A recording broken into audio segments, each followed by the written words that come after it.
بسم اللہ الرحمن الرحیم، حامدن و مصلیًا MN خان ریسرچ سوسائٹی سے حاضر خدمت ہے آپ کا بھائی مفتی نذیر احمد خان۔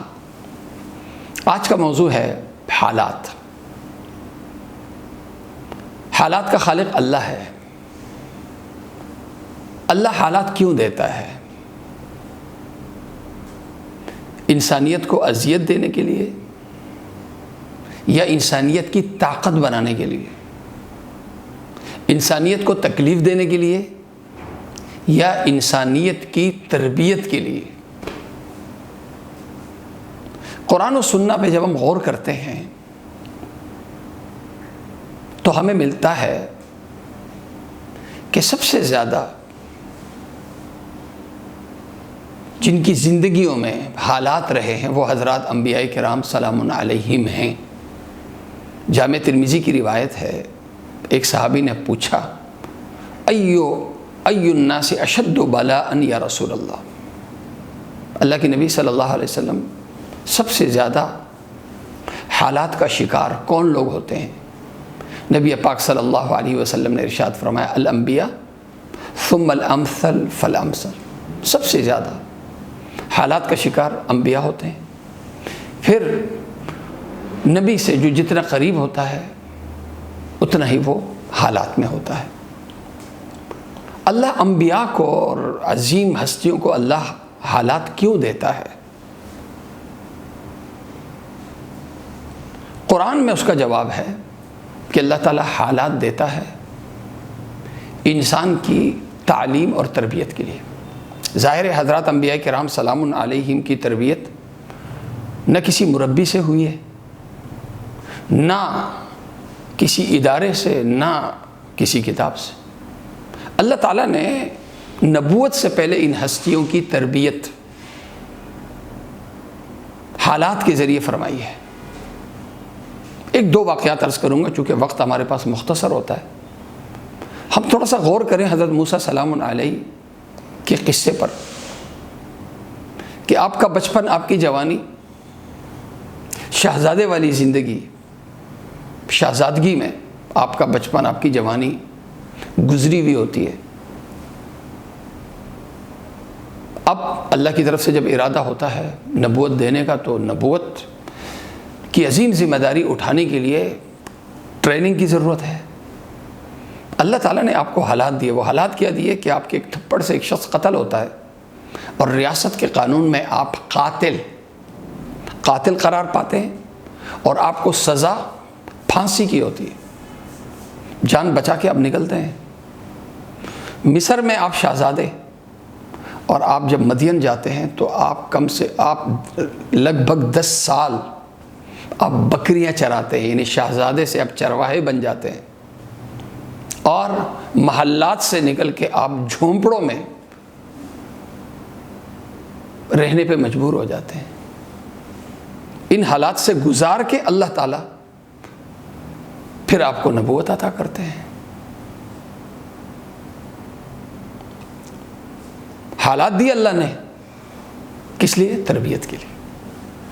قرآن کریم میں اگلا واقعہ بیان کرنے سے پہلے قرآن کریم کی ایک آیت مجھے یاد آئی۔ قرآن کریم میں ہے کہ میں تمہیں مصیبت کیوں دیتا ہوں، حالات کیوں دیتا ہوں۔ قرآن کریم اس کے 2 فائدے بتاتا ہے۔ لِكَيْ لَا تَأْسَوْا عَلَى مَا فَاتَكُمْ وَلَا تَفْرَحُوا بِمَا آتَاكُمْ وَاللَّهُ لَا يُحِبُّ كُلَّ مُخْتَالٍ فَخُورٍ۔ اللہ تعالیٰ کو نہ فخر پسند ہے، فخر و غرور پسند ہے، نہ تکبر اور نخرے بازی پسند ہے، اور نہ اس اللہ کو مایوسی پسند۔ اب انسان کی زندگی کی 2 انتہائیں ہیں۔ جب انسان کو انتہا کی خوشحالی ملتی ہے تو انسان فخر و غرور کرنے لگتا ہے، اور انتہا کے حالات ملتے ہیں تو انسان مایوس ہو جاتا ہے۔ ایک طرف مایوسی ہے، ایک طرف فخر و غرور ہے۔ اب ان 2 انتہاؤں کے بیچ میں انسان اعتدال پہ رہے، ان 2 انتہاؤں پہ نہ جائے، اس کے لیے اللہ کہتا ہے میں تمہیں حالات دیتا ہوں۔ حالات کے ذریعے انسان کی تربیت ہوتی ہے، پھر یک دم سے انسان کی تربیت نہ اور یک دم سے کوئی بڑی حالت پریشانی آ جائے، جیسے مغرب میں ہے عیاشی والی زندگی، یک دم سے حالات آ جاتے ہیں تو وہ خودکشی پہ مجبور ہو جاتے ہیں، اور اسی لیے سب سے زیادہ خودکشیاں وہاں ہیں۔ تو بہرحال زندگی میں اعتدال لانے کے لیے اللہ تعالیٰ انسان کو حالات دیتا ہے تاکہ اس کی تربیت ہو۔ دوسرا واقعہ حضرت یوسف سلام علیہ کا قرآن کریم یہ واقعہ اول سے آخر تک ہماری تربیت کے لیے، ہماری رہنمائی کے لیے اللہ نے بیان کیے ہیں۔ اللہ تعالیٰ نے بنی اسرائیل میں اللہ تعالیٰ نے نبوت رکھی، اللہ نے اپنا خاص فضل فرمایا اس خاندان پہ۔ حضرت ابراہیم سلام علیہ نبی ہیں، آپ کے بیٹے یعقوب سلام علیہ نبی ہیں، پھر آپ کے دونوں بیٹے حضرت اسحاق، حضرت اسماعیل سلام علیہما دونوں پیغمبر ہیں۔ حضرت ابراہیم، پھر حضرت اسماعیل اور حضرت اسحاق، پھر حضرت یعقوب آپ کے پوتے، پھر آپ کے پڑ پوتے حضرت یوسف سلام علیہ کو جب نبوت ملنے ہوتی ہے تو اللہ تعالیٰ کا ارادہ ہوتا ہے کہ اب سے اس خاندان کو نبوت کے ساتھ ساتھ خلافت اور بادشاہت بھی عطا کر دی جائے۔ یہی سے اس قوم کا، اس خاندان کا عروج شروع ہوتا ہے، اور اس کے لیے ظاہر ہے کہ جب بنیاد رکھی جا رہی ہے، جیسے نبوت کی بنیاد رکھی جا رہی تھی، تو حضرت ابراہیم سلام علیہ سے بھرپور قربانی لی گئی۔ وَإِذِ ابْتَلَىٰ إِبْرَاهِيمَ رَبُّهُ بِكَلِمَاتٍ فَأَتَمَّهُنَّ قَالَ إِنِّي جَاعِلُكَ لِلنَّاسِ إِمَامًا۔ اللہ نے خوب امتحانات سے گزارا حضرت ابراہیم سلام علیہ کو، پھر اللہ تعالیٰ نے انہیں امامت عطا کر دی نبوت کی صورت میں۔ اب حضرت یوسف سلام علیہ اور آپ کی اولاد اور اس خاندان کو اب نبوت کے ساتھ ساتھ خلافت بھی اللہ نے عطا کرنی ہے، اس کے لیے بھرپور تربیت چاہیے تھی، اور تربیت اللہ انبیاء کی حالات کے ذریعے کرتا۔ اب ذرا تصور کریں کہ حضرت یوسف سلام علیہ کی عمر ہے 16-17 سال۔ اس عمر میں آپ کے بھائی آپ کے دشمن ہو جاتے ہیں، آپ کو کنویں میں ڈالتے ہیں، کنویں سے نکل کے غلام بن کے آپ قافلے والے آپ کو مصر میں فروخت کرتے ہیں۔ یہ جو بھرپور پریشانی ہے، کنواں اور کنویں سے پھر نکالا جانا، اور پھر قافلے کا آپ پر قبضہ کرنا، اور مال کی طرح، سامان کی طرح آپ کا فروخت کیا جانا، یہ حالات ہیں۔ اس حالات کے نتیجے میں آپ کو کیا ملتا ہے کہ اللہ تعالیٰ آپ کا خریدار، مصر کا IG لیول کا، جو شرطے کا بڑا ہوتا ہے، یعنی IG لیول کا ایک بندہ آپ کو خریدتا ہے، اور آپ سے اتنا متاثر ہوتا ہے کہ جیسے حضرت موسیٰ سلام علیہ کو فرعون اور اس کی بیوی نے جیسے اپنا بیٹا بنایا تھا، مصر کے IG آپ سے اتنا متاثر ہوتا ہے کہ آپ کو اپنا بیٹا بنا دیتا ہے۔ عَسَىٰ أَن يَنفَعَنَا أَوْ نَتَّخِذَهُ وَلَدًا۔ اور جیسے بوڑھا باپ اپنے بیٹے کو اپنی پراپرٹی اور اپنی ہر چیز کا جیسے اختیار دے دیتا ہے، تو IG آپ کو سارا اختیار دے دیتا ہے، اور اس کی ہر چیز پہ آپ کا کنٹرول ہو جاتا ہے۔ یہی سے آپ کی تربیت، انتظامی صلاحیت، انتظامی تربیت، ایڈمنسٹریشن کی پڑھائی آپ کی شروع ہو جاتی ہے، اور آپ یہاں رہتے ہیں 3 سے 4 سال، 17 سال کی عمر میں یہاں آتے ہیں، تقریباً 20 سال تک آپ یہاں ہوتے ہیں۔ پھر اللہ تعالیٰ آپ کو ایک اور آزمائش کا شکار کر دیتے ہیں، اور اس آزمائش سے گزارنا اس لیے ہوتا ہے کہ قرآن کی اس واقعے میں قرآن جو بتاتا ہے کہ مصر میں بے حیائی، فحاشی اس زور پہ ہوتی ہے کہ لڑکے لڑکیوں کو نہیں پھنساتے ہیں، بلکہ لڑکیاں لڑکوں کو پھنساتی ہیں، اور یہ عمل خاص طور سے امراء کی بیویوں کے ہاں کوئی جرم بھی نہیں ہوتا۔ اس درجہ بے حیائی پہ مبنی معاشرہ تھا یہ، اس لیے تربیت ضروری تھی کہ بادشاہ بننے کے بعد کئی اخلاقی گراوٹ کا جو شبہ ہے نا، شبہ وہ بھی پیدا نہ ہو، اس لیے ابتدا تعلیم سے کی گئی۔ زلیخا ایک حسینہ ہے،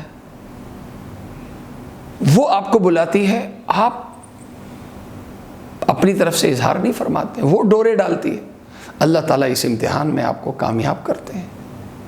پھر اگلا امتحان امراء کی خواتین کی طرف سے آتا ہے، آپ اس امتحان میں بھی کامیاب ہو جاتے ہیں، اور اس حد تک کہتے ہیں کہ اللہ ان عیاش لوگوں میں عیاشی والی زندگی سے میرے لیے کہیں بہتر ہے جیل جانا، اور اللہ تعالیٰ پھر انہیں ایمانی طاقت اتنی عطا کرتے ہیں کہ پھر آپ جیل جاتے ہیں، اور جیل میں آپ 10 سال کی زندگی گزار دیتے ہیں لگ بھگ، کیونکہ بضع سنین ہے تو 3 سے 9 سال، لگ بھگ 9 سال آپ گزار دیتے ہیں، تو تقریباً یہ 9 سے 10 سال انتہائی تکلیف کی زندگی. اللہ نے یہ حالات آپ کو کیوں دیے ہیں؟ آپ کو اذیت دینے کے لیے. کہ آپ سے کوئی جرم ہوا تھا؟ کہ آپ سے کوئی گناہ ہوا تھا؟ یا تو ہر امتحان میں آپ کامیاب ہو رہے ہیں، پھر حالات کیوں؟ ٹریننگ ہے.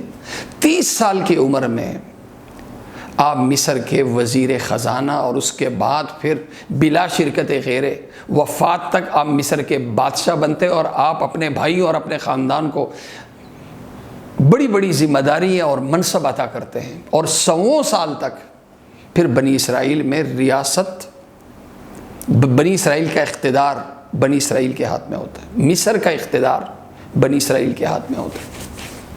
اللہ تعالیٰ نے یہ حالات 17 سال کی عمر سے لے کے 30 سال تک، یہ آپ کی تربیت والا دور ہے. تربیت حالات سے ہوئی.